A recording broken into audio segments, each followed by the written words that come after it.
Bienvenue sur Le cinéma est partout.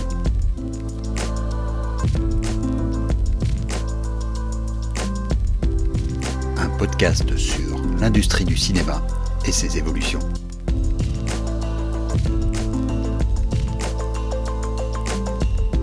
La déclaration de première de classe de Justine Triet à la réception de sa Palme d'Or nous aura appris quelques menues choses. À commencer par le nom de la ministre française de la Culture, ce qui est déjà pas mal. Mais surtout que même elle, pourtant en charge du fonctionnement des affaires culturelles, ne comprenait pas grand-chose au financement du cinéma. Et sans doute Justine Triet n'y comprend pas beaucoup plus. Ni moi d'ailleurs, ni une grande partie du monde professionnel du cinéma.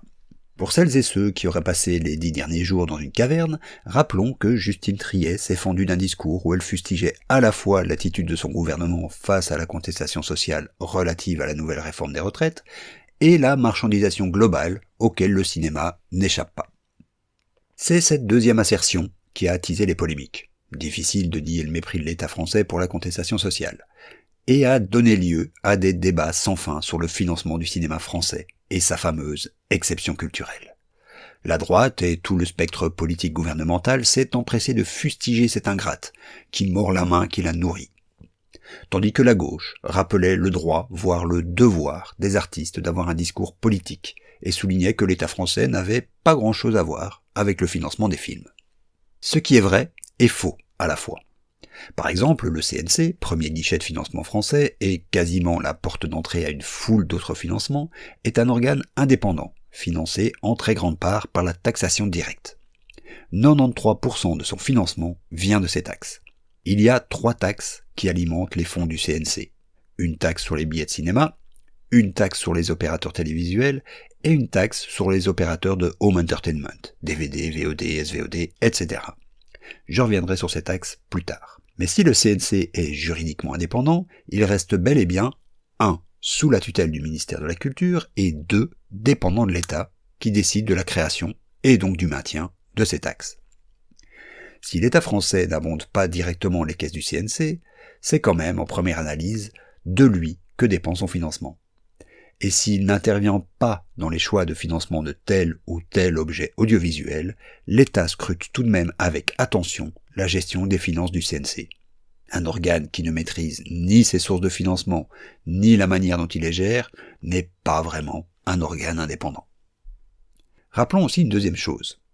Le cinéma n'est en fait pas tellement subsidié. Si le CNC fournit bien des aides inconditionnelles, une bonne partie de l'argent qu'elle met dans les films sont en fait du financement. La différence est énorme. Car qui dit financement dit intéressement au bénéfice du film.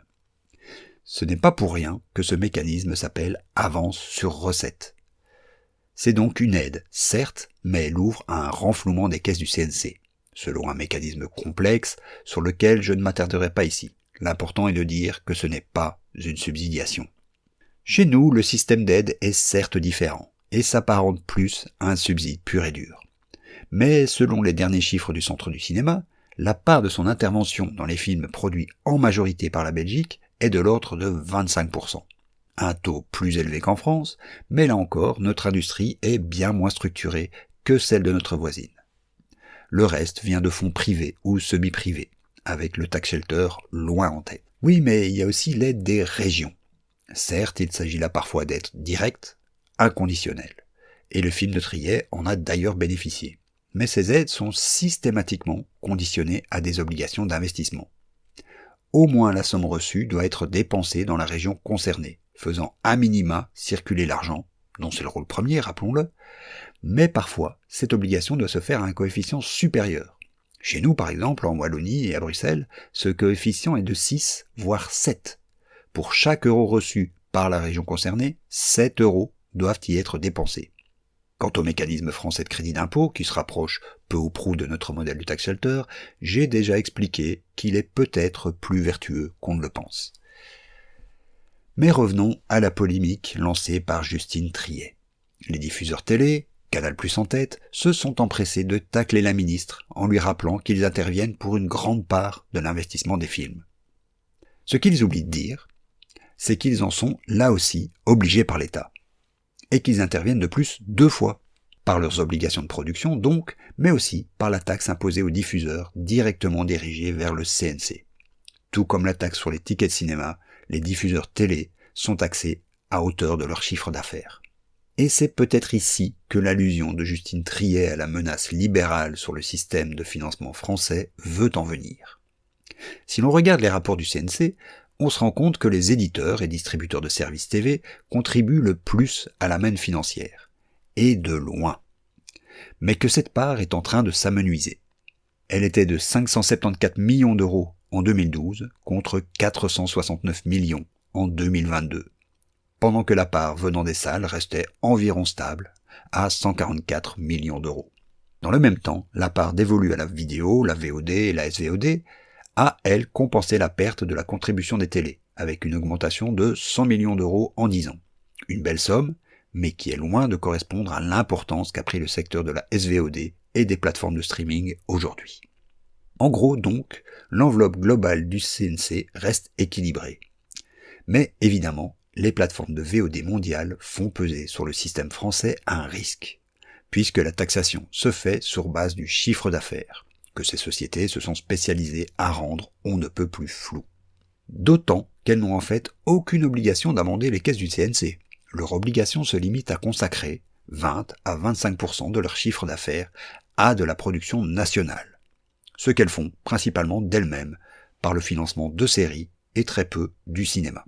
Sur ce point, Justine Triet a sans doute raison de s'inquiéter. Mais d'où vient son inquiétude sur la marchandisation du cinéma ? Les conjonctures sont allées bon train. Est-ce le projet France 2030, grande fabrique de l'image, qui vise à réindustrialiser les outils de production français, sans doute là aussi pour servir principalement les plateformes? Et surtout, où se situe la menace pour l'exception culturelle? Quelques jours plus tard, Triet est revenue sur la polémique qu'elle a lancée et a donné une autre explication à son discours. Il y aurait, selon elle, de plus en plus une injonction à la rentabilité, et que c'est cela qui va à l'encontre de l'exception culturelle. Ce en quoi elle a tort. L'exception culturelle n'est pas un concept de gauche, conçu pour protéger l'art et la création, comme le wokisme et la cancel culture sont des concepts de droite, construits dans le seul but de dévaloriser des mouvements sociaux.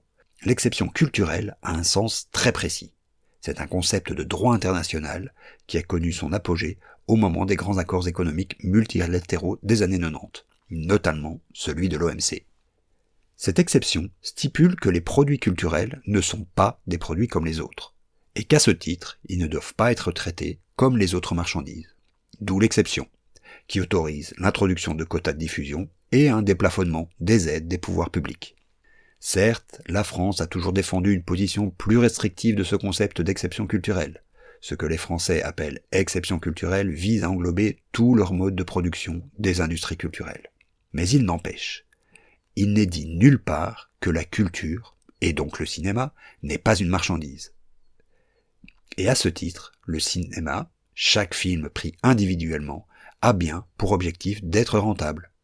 Les producteurs de Justine Triet, tout en la défendant, se sont tout de même mis à jouer les contorsionnistes, en disant qu'ils n'auraient pas dit les choses de la même façon, ou que, sans chercher la rentabilité à tout prix, il faut quand même qu'un film trouve son public.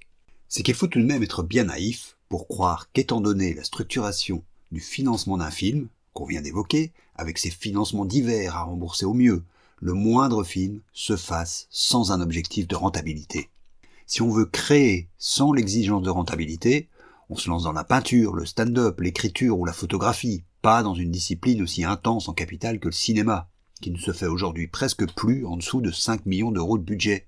Pour ma part, je garde peut-être un esprit vieux jeu, mais je crois que les meilleurs films du monde se sont toujours faits malgré les logiques de marché, en déjouant les règles de genre cinématographiques, en instillant dans la machinerie un discours qui n'y avait pas forcément sa place.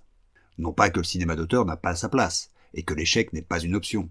L'échec est toujours une option au cinéma, sinon on produirait des casseroles ou des voitures. Mais la rentabilité d'un film est toujours inscrite dans son mode de production même.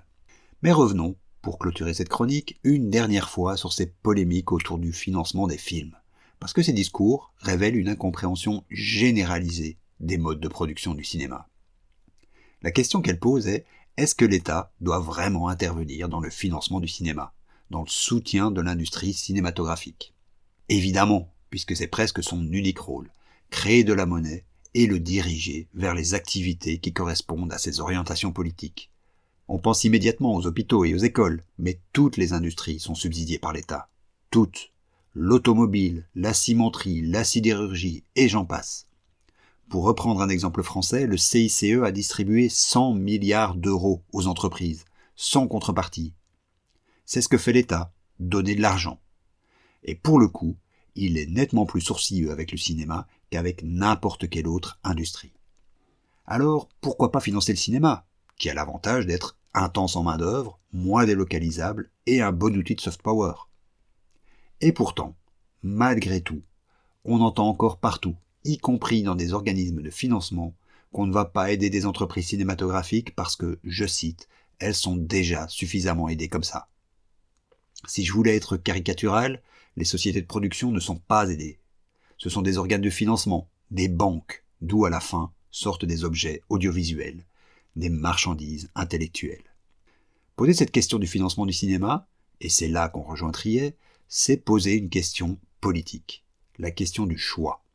Vaut-il mieux financer des films, qui ont quand même une chance de rapporter, ou des autoroutes par exemple, pour ensuite les donner en concession à des entreprises qui empochent la manne socialisée? Deux marchandises, financées par les deniers publics. En quoi l'une serait plus légitime que l'autre? À la semaine prochaine.